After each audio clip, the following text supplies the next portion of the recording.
ആർക്കും അഭിനയിക്കാമെന്ന് തെളിയിച്ച ആളാണ്. അതായത് സൗന്ദര്യം അഭിനയത്തിനൊരു ആവശ്യമുള്ള സാധനമല്ല. അതാണ് ശ്രീനിവാസൻ്റെ പ്രത്യേകത. ഈ ജഗദീഷ് എന്ന് പറയുന്ന ആൾ സറണ്ടർ അടിക്കുന്ന ഒരു സ്ഥലമേ ഉള്ളൂ, ശ്രീനിവാസൻ്റെ മുമ്പിലാണ്. ശ്രീനിവാസൻ മുകേഷൊക്കെ നോക്കും, പക്ഷേ പിടിച്ചു നിൽക്കും ജഗദീഷ് എങ്ങനെയെങ്കിലും. പക്ഷേ ഈ ജഗദീശനെ തൂക്കി നിലത്തടിക്കുന്ന ഒരേ ഒരാളേ ഉള്ളൂ, അത് ശ്രീനിവാസനാണ്. അതൊരു 2-3 ഡയലോഗിനുള്ളിൽ ജഗദീശനെ അദ്ദേഹം മലത്തിയടിക്കും. അദ്ദേഹം ഒരു നഷ്ടപ്പെട്ടുകൊണ്ട്, ചിലർ നഷ്ടപ്പെട്ട് കഴിയുമ്പോൾ മഹാനെന്ന് പറയാം, അതുകൊണ്ടല്ല, ആരെയും വേദനിപ്പിക്കാത്തൊരു മനുഷ്യനായിരുന്നു. ഒരു സിനിമ പോലെയല്ല ശ്രീനിവാസൻ്റെ മറ്റൊരു സിനിമ. പക്ഷേ എല്ലാത്തിലും നർമ്മമുണ്ടായിരുന്നു, എല്ലാത്തിലും രാഷ്ട്രീയമുണ്ടായിരുന്നു, എല്ലാത്തിലും ചിന്തിക്കാൻ ഒരുപാട് കാര്യങ്ങൾ നമ്മൾ ആലോചിച്ച്. അതായത് തലമുറകൾ പലത് കഴിഞ്ഞിട്ടും പല പടഫലങ്ങളും ലൈവാണ്. എൻ്റെ മുന്നിൽ വന്നുപെട്ട ചില കഥാപാത്രങ്ങളെ അങ്ങനെ മോൾഡ് ചെയ്തെടുത്തു എന്നുള്ളതല്ല ശ്രീനിവാസൻ ഒന്നും ചെയ്തിട്ടില്ല. അതുകൊണ്ടാണ് അദ്ദേഹത്തിൻ്റെ കഥാപാത്രങ്ങളെ നമ്മളിൽ തന്നെ തിരിച്ചറിയുന്നത്. പിന്നെ ജഗദീശനെ പറയുമ്പോൾ ജഗദീഷ് പറയുന്നത്, തൻ്റെ ഭാര്യയെ വളച്ചിട്ടേ ഞാൻ അടങ്ങൂ എന്ന് പറയാണ്. ഒരു സമാധാനമില്ല. സുന്ദരിയായ ഭാര്യയും കൊണ്ട് യാതൊരു സമാധാനമില്ലാതെ വിഷമിക്കുന്ന ഒരു സാധാരണക്കാരൻ്റെ സംശയരോഗമെന്ന മാനസികാവസ്ഥ. ഇതൊക്കെ അങ്ങനെ ഒരാളിൻ്റെ മൈൻഡ് ആഴത്തിൽ പഠിക്കാതെ ഒരിക്കലും ചെയ്യാൻ പറ്റില്ല. നമ്മൾ സംസാരിക്കുന്നത് എന്നെക്കാൾ നന്നായി ഇതിനെക്കുറിച്ച് പറയാൻ പറ്റുന്ന പ്രിയനും കമലും ഒക്കെ ഈ വേദിയിലുണ്ട്. ഞാൻ അദ്ദേഹത്തെ എഴുതിയ സിനിമകളിൽ അഭിനയിച്ചിട്ടില്ല, പക്ഷേ ഞാൻ ആദ്യമായിട്ട് പരിചയപ്പെടുന്ന പ്രിയനിലൂടെയാണ്. പ്രിയൻ്റെ ഓടരുതമ്മാവ ആളറിയ എന്ന 2ാമത്തെ സിനിമ, പൂച്ചയ്ക്ക് ഒരു മൂക്കൂത്തി കഴിഞ്ഞ് ഓടരുതമ്മാവ എന്ന സിനിമയിൽ അഭിനയിക്കാൻ ശ്രീനിവാസൻ വരികയാണ്.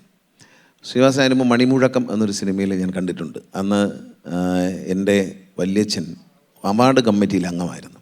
ഞാനത് വളരെ ശരിയാണ്. അപ്പോൾ ആ സിനിമ കാണാൻ റിവ്യൂ ചെയ്യാൻ വേണ്ടി പോകുന്ന ദിവസം എന്നെയും കൂടെ കൊണ്ടുപോയി. ഞാനൊരു ടാഗോർ തിയേറ്ററിൻ്റെ ഒരു മൂലയിൽ ഇങ്ങനെ ഇരിക്കുമ്പോൾ ശ്രീനിവാസൻ എന്ന നടനെ അന്ന് കാണുന്നത്, ഒരു നടനാകാനുള്ള യാതൊരു, നമ്മൾ നടൻ എന്ന് പറയുന്ന അന്ന് വരെ കേട്ടിട്ടുള്ള സങ്കല്പത്തിലെ നസീർ സാറും മധു സാറും അങ്ങനെ സുന്ദരന്മാരായ ആളുകളുടെ ഇടയിൽ ഒരാൾ ഇങ്ങനെ ഒരാൾ നടനാകാൻ ആഗ്രഹിക്കുന്നു എന്നുള്ളതാണ്. പക്ഷേ അത്തരത്തിലൊരു ഓഫ് ബീറ്റ് സിനിമ ആയതുകൊണ്ട് നമുക്കതിനകത്ത് ഒരു അത്ഭുതം തോന്നിയില്ല. അത്തരം എല്ലാ കഥാപാത്രങ്ങളും അങ്ങനെ ഒരു വലിയ മേക്കപ്പോ കാര്യങ്ങളോ ഒന്നും ഇല്ലാതെ ഒരു പ്രത്യേക മൂഡിലുള്ള സിനിമയാണ്. അപ്പം അത് ആയിരിക്കാം എന്ന് കരുതി. പക്ഷേ അപ്പോൾ തന്നെ ചെറിയ ചെറിയ വേഷങ്ങൾ അഭിനയിക്കുമ്പോൾ ആൾക്കാർക്ക് ഈ ശ്രീനിവാസൻ എന്ന് പറഞ്ഞ ആളെ നാട്ടിൻപുറത്തൊക്കെ, നമ്മുടെ നാട്ടിൽ കൊട്ടാരക്കരയൊക്കെ ചില പടങ്ങളിലൊക്കെ ശ്രീനിവാസൻ വരുമ്പോൾ ഇഷ്ടപ്പെടാറുണ്ട്. എന്തുകൊണ്ടാണെന്നല്ല, ആ സുന്ദരനൊന്നും അല്ലെങ്കിലും ഇഷ്ടപ്പെടാറുണ്ട്. അങ്ങനെ ഇഷ്ടപ്പെടുന്ന പലരെയും ഞാൻ കണ്ടിട്ടുണ്ട്. അങ്ങനെ ഇരിക്കുമ്പോഴാണ് പ്രിയൻ പരിചയപ്പെടുന്നത് ശ്രീനിവാസൻ എന്ന്. അഭിനയിക്കാൻ വന്നതാണെന്നാണ് എനിക്ക് ആദ്യം മനസ്സിലായത്. പിന്നീട് എനിക്ക് മനസ്സിലായി 2 ദിവസം കഴിഞ്ഞപ്പം തിരക്കഥ ഇദ്ദേഹത്തിൻ്റെ തലയിൽ വെച്ചിരിക്കുകയാണ്. അപ്പോൾ രാവിലെ അമൃത ഹോട്ടലിലാണ് താമസിക്കുന്നത്. അപ്പോൾ പലപ്പോഴും രാവിലെ അങ്ങനെ കോളേജിലൊക്കെ പോയി കറങ്ങി തിരിഞ്ഞ് ഞാനല്ല. അന്ന് സിനിമ അഭിനയമൊന്നുമില്ല, സിനിമ അഭിനയിക്കാൻ പേടിയാണ്, എനിക്കൊരു താല്പര്യമില്ല. എന്നോട് പ്രിയം പറയും, നീ ആ പാർട്ടിയുടെ സൈഡിലോട്ട് നിൽക്കാമെന്നൊക്കെ പറയും. ഞാൻ ഓടിക്കളയും, കാരണം ക്യാമറയുടെ മുമ്പിലേക്ക് വരില്ല. അപ്പോൾ ഞാൻ ഈ ശനിയേട്ടൻ്റെ റൂമിൽ അമൃതയിൽ ചെല്ലുമ്പം ഒരു വെള്ള കൈലി മുണ്ട് കൊടുത്തിട്ട് അവിടെ ഇങ്ങനെ ഇരിക്കുകയാണ്. അവിടെ അങ്ങോട്ട് നടന്നിട്ട് രാവിലെ പ്രിയൻ വിളിച്ചുകൊണ്ടിരിക്കുകയാണ്. ഒരു സീൻ എഴുതി തീർത്ത് പോന്ന് കൊടുത്തയച്ചിട്ട് അവസാനം ഒരു ഫിനിഷിങ് വർക്ക് ചെയ്തിട്ട് അപ്പോൾ ടാക്സി താഴെ നിൽക്കുകയാണ്. സുരേഷ് കുമാറാണ് പ്രൊഡ്യൂസർ. വണ്ടി വന്ന് താഴെ പ്രൊഡക്ഷൻ വണ്ടി വന്ന് ഇപ്പോൾ ഉണ്ട്, ഒരു അംബാസഡർ കാർ. ആ ഡ്രൈവറെ വെയിറ്റ് ചെയ്യണം. അപ്പോൾ ഡ്രൈവറെ ഇങ്ങോട്ട് വിളിക്കും, ഇതങ്ങ് കൊടുക്കും, കഥ എന്നിട്ട് പുള്ളി അവിടെ ഇരുന്ന് ഒരു സിഗരറ്റൊക്കെ വലിച്ച് അമൃത അങ്ങനെ ഇരിക്കും. അപ്പോഴാണ് പറയുന്നത്, അങ്ങനെ പറഞ്ഞ് പിന്നെ പറയും, ജനറേറ്റർ ഓടുന്ന സൗണ്ട് കേട്ടാലേ എനിക്ക് എഴുതാൻ പറ്റത്തുള്ളൂ എന്ന് പറയും. കാരണം പ്രിയൻ അങ്ങനെയാണ് കൊടുക്കുന്നത്. ഐഡിയ പ്രിയൻ്റെ ഉണ്ടെങ്കിലും രാവിലെ ശനി ഇന്ന സീനാണ് എടുക്കുന്നത്, ഇതങ്ങ് എഴുതിക്കുമോ എന്ന് പറയും. അപ്പോൾ പ്രിയൻ തന്നെ പറഞ്ഞൊരു തമാശയുണ്ട്, ഈ പടത്തിൽ വേഷം വേണമെങ്കിൽ, അപ്പോൾ അഭിനയിക്കാൻ ആഗ്രഹിച്ച് നടക്കുന്ന ആളാണല്ലോ, മദ്രാസിൽ നിന്ന് വിളിച്ചു വരുത്തി, ഈ പടത്തിൽ വേഷം വേണമെങ്കിൽ മര്യാദയ്ക്ക് എഴുതിക്കോണം എന്ന് പറഞ്ഞിട്ടാണ് ശ്രീനിവാസനെ കൊണ്ട് എഴുതിച്ചതെന്ന് പ്രിയൻ തന്നെ പറഞ്ഞിട്ടുണ്ട്. അപ്പോൾ പുള്ളി എല്ലാ കാലത്തും എനിക്ക് തോന്നിയിട്ടുള്ളൊരു പ്രത്യേകത എന്ന് പറയുന്നത് അറിയാം, നമ്മുടെ രണ്ട് തരം രാഷ്ട്രീയ സിനിമകൾ എഴുതാറുണ്ട്. നമുക്കറിയാം, ഇപ്പം ടി ദാമോദരൻ മാസ്റ്റർ, അദ്ദേഹം മലയാള സിനിമയിലെ പക്ക രാഷ്ട്രീയ സിനിമ പറഞ്ഞു. കാരണം അദ്ദേഹത്തിൻ്റെ 80-കൾക്ക് മുമ്പ് ഇറങ്ങിയ സിനിമയുണ്ട്, ഇനിയെങ്കിലും എന്നൊരു സിനിമയുണ്ട്. ആ സിനിമ യൂട്യൂബിലുണ്ട്, നിങ്ങൾ കാണണം. നമ്മുടെ നാട് മാറിയിട്ടേ ഇല്ല. 40-45 കൊല്ലം കഴിഞ്ഞിട്ടും നമ്മൾ മാലിന്യം വലിച്ചെറിയുന്ന കാര്യത്തിലും അങ്ങനെയുള്ള നമ്മുടെ കുഴപ്പങ്ങളുണ്ടല്ലോ, ഈ കുഴപ്പങ്ങൾ ചൂണ്ടിക്കാണിച്ചൊരു സിനിമയാണ് ഇനിയെങ്കിലും. ഈ നാട്ടിൽ നിന്ന് കുറേ ആളുകൾ ജപ്പാനിൽ പോയിട്ട് തിരിച്ചു വരുന്നതാണ് അതിൻ്റെ കഥ.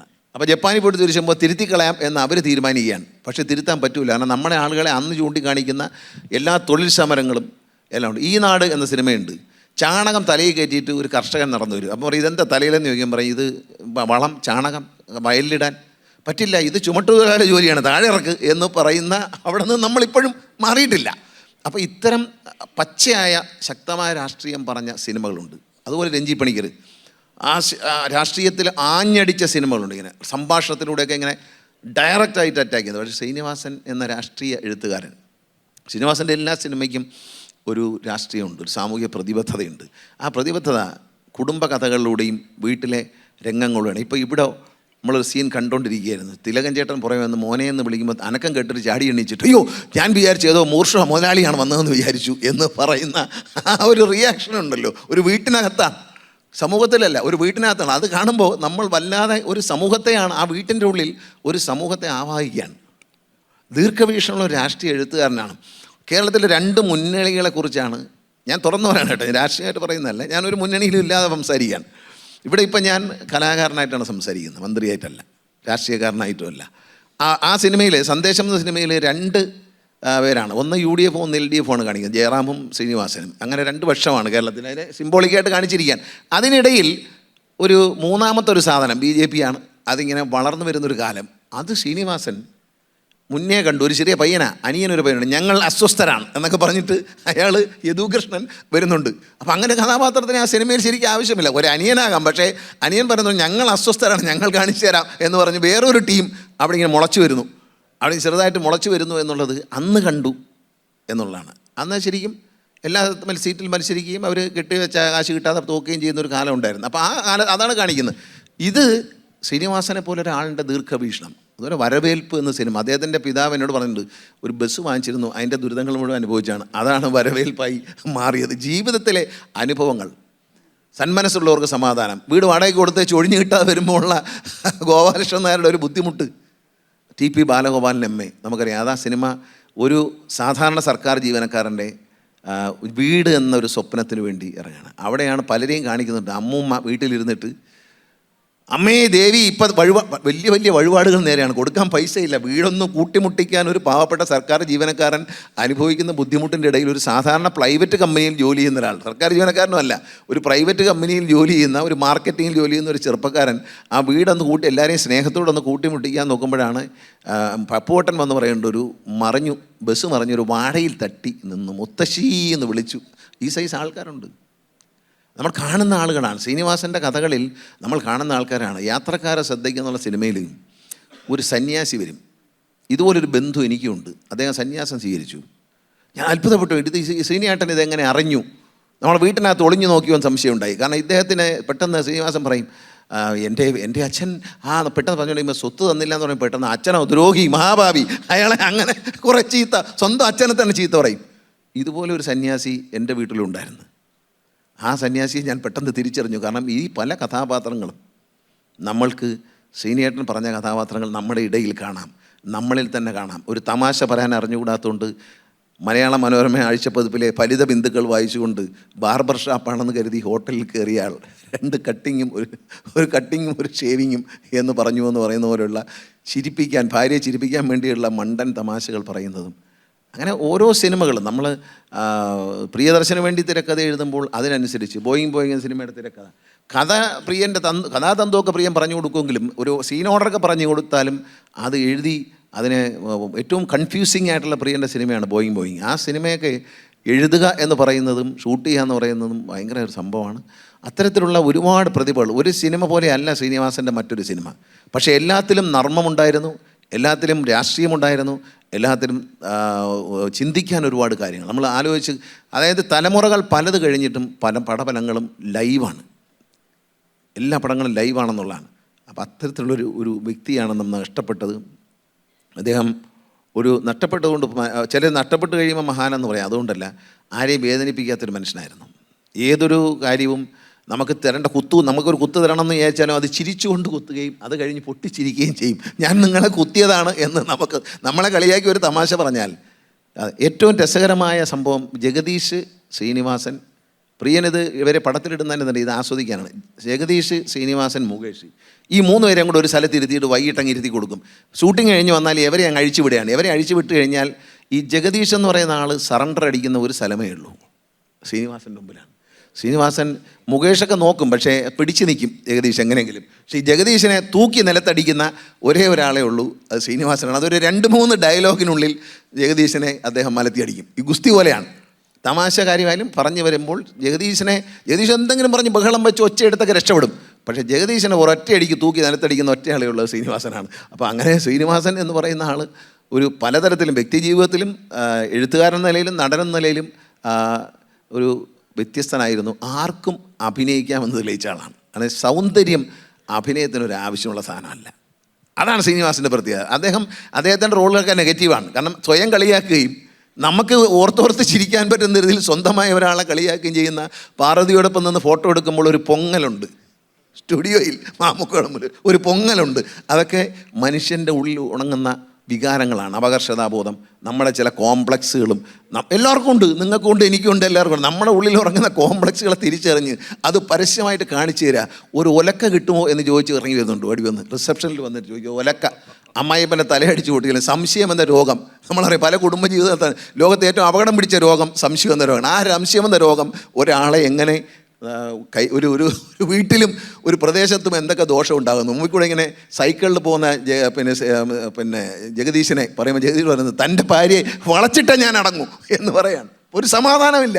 സുന്ദരിയായ ഭാര്യയും കൊണ്ട് യാതൊരു സമാധാനമില്ലാതെ വിഷമിക്കുന്ന ഒരു സാധാരണക്കാരൻ്റെ സംശയരോഗമെന്ന മാനസികാവസ്ഥ. ഇതൊക്കെ അങ്ങനെ ഒരാളിൻ്റെ മൈൻഡ് ആഴത്തിൽ പഠിക്കാതെ ഒരിക്കലും ചെയ്യാൻ പറ്റില്ല. വിവാഹം നമ്മുടെ പാർട്ടിക്ക് ഇഷ്ടമല്ല എന്ന് പറയുന്നുണ്ട്. അപ്പോൾ സഖാവ് വിവാഹം കഴിച്ചതും അതന്ന് അങ്ങനെ സംഭവിച്ചു പോയി, എന്നാൽ പിന്നെ ഉപേക്ഷിച്ചുകൂടി എന്ന് ചോദിക്കുകയാണ്. അത് പറഞ്ഞില്ല, പിന്നെ ഈ പറയുന്ന ഒന്ന് പ്രവർത്തിക്കുന്ന ഒന്ന് അമ്പലത്തിൻ്റെ അവിടെ നിൽക്കുന്ന കാണാമല്ലോ രാവിലെ, അത് നീ എങ്ങനെ കണ്ടു? ഞാനും പോവാറുണ്ട് എന്ന് പറയുന്ന ആ ഒരു സത്യസന്ധതയുണ്ടല്ലോ. മനുഷ്യൻ്റെ ഒരു സത്യസന്ധത. നമ്മൾ എന്ത് കള്ളത്തരം കാണിച്ചാലും നമ്മുടെ ഉള്ളിലൊരു മനുഷ്യൻ്റെ സത്യസന്ധതയുണ്ട്. ആ സത്യസന്ധതയെ പുറത്തു വരുന്ന സിനിമകൾ സ്നേഹം കൊണ്ട് എല്ലാം ത്യജിക്കുന്ന കഥാപാത്രമാണ്. അറബിക്കഥ എന്നതിൻ്റെ ആ സിനിമയിൽ പിന്നെ ഒരു ചൈനക്കാരി പെൺകുട്ടിയെ സ്നേഹിക്കുകയാണ്. ആ കുട്ടിക്ക് വേണ്ടി ചെയ്യുന്ന ഒരു ത്യാഗം അങ്ങനെ ഉണ്ട്. മനുഷ്യൻ സ്നേഹം, പ്രണയമെന്ന വികാരം മനുഷ്യനെ ഏത് തരത്തിലുള്ള ത്യാഗം ചെയ്യാനും എന്തുപേക്ഷിക്കാനും സാമ്രാജ്യങ്ങൾ ഉപേക്ഷിച്ചവരുണ്ട് പ്രണയത്തിന് വേണ്ടിയിട്ട്. അതാണ് ആ പാവപ്പെട്ട മനുഷ്യൻ അവിടെ കിടന്ന് കഷ്ടപ്പെടുമ്പോൾ താൻ സ്നേഹിക്കുന്ന ആ ചൈനീസ് പെൺകുട്ടിയോടുള്ള സ്നേഹത്തിന് വേണ്ടി എല്ലാം നഷ്ടപ്പെട്ടു. എന്നിട്ട് മരുഭൂമിയിൽ ആട് മേയ്ക്കുന്നവനായിട്ട് പോകേണ്ടി വരുന്ന ഒരവസ്ഥ. അത് പറയാൻ ശ്രീനിവാസനെ കഴിയുള്ളൂ, അത് അഭിനയിക്കാനും ശ്രീനിവാസനെ കഴിയുള്ളൂ. കാരണം അത് ആ ചൈനക്കാരി കാണുമ്പോൾ ഉള്ളൊരു സന്തോഷമുണ്ട്. കമ്മ്യൂണിസ്റ്റ് ചൈനയിൽ നിന്ന് വന്നൊരു കുട്ടിയെ കാണുമ്പോൾ ഒരു സന്തോഷം. ഇതൊക്കെ ആ മുകുന്ദൻ്റെ ഒരു വികാരമാണ്. ഇത്തരം കഥാപാത്രങ്ങളെ കണ്ടെത്തിയതെല്ലാം സമൂഹത്തിൽ നിന്നാണ്. അല്ലാതെ പുതുതായിട്ട് ആകാശത്തു നിന്നൊന്നും വന്നില്ല, മനസ്സിൽ നിന്നൊന്നും വന്നില്ല. തൻ്റെ മുന്നിൽ വന്നുപെട്ട ചില കഥാപാത്രങ്ങളെ അങ്ങനെ മോൾഡ് ചെയ്തെടുത്തു എന്നുള്ളതല്ല ശ്രീനിവാസൻ ഒന്നും ചെയ്തിട്ടില്ല. അതുകൊണ്ടാണ് അദ്ദേഹത്തിൻ്റെ കഥാപാത്രങ്ങളെ നമ്മളിൽ തന്നെ തിരിച്ചറിയുന്നത്. അല്ലെങ്കിൽ നമ്മുടെ അയൽവക്കക്കാരൻ, നമ്മുടെ സുഹൃത്തിൽ, നമ്മുടെ സഹോദരൻ, ഞാൻ പറഞ്ഞ എൻ്റെ ഒരു ബന്ധുവിൻ്റെ സന്യാസിയായിട്ട് വന്നിട്ടേ വളരെ ഭക്തിയൊക്കെ പറയും. പക്ഷേ അച്ഛൻ സ്വത്ത് കൊടുത്തില്ല എന്നുള്ള വിഷയത്തിലേക്ക് വരുമ്പോഴേ ആ അച്ഛനെ 4 തെറി ഈ കാവി ഉടുത്ത സ്വാമി പറയും. അതേ കഥാപാത്രം എൻ്റെ അമ്മ പറയുമായിരുന്നു, എടാ ഇത് ശ്രീനിവാസൻ എങ്ങനെ അറിഞ്ഞടാ ഇത് എന്ന് ചോദിക്കുമായിരുന്നു എന്നോട്. അപ്പോൾ അത്രയും നല്ല ഒരു മനുഷ്യൻ്റെ മനസ്സറിഞ്ഞ ഒരു എഴുത്തുകാരനും കലാകാരനുമായിരുന്നു. അദ്ദേഹത്തെക്കുറിച്ചൊരു ചർച്ച കേരളത്തിൻ്റെ നിയമസഭയുടെ ഈ നിയമസഭാ ലിറ്റററി ഫെസ്റ്റിവൽ എന്ന് പറയുന്നത് ഇന്ത്യയിലെ തന്നെ അത്ഭുതകരമായ ഒരു പ്രോഗ്രാമാണ്. ആ പ്രോഗ്രാമിൽ വെച്ച് സ്പീക്കറെ ഞാൻ ഈ അവസരത്തിൽ അവധിയാണ്. കാരണം നമ്മൾ ചിന്തിക്കുകയും ചിരിക്കുകയും ചെയ്യേണ്ടത് ശ്രീനിവാസനെ കുറിച്ച് ഓർത്തിട്ടാണ്.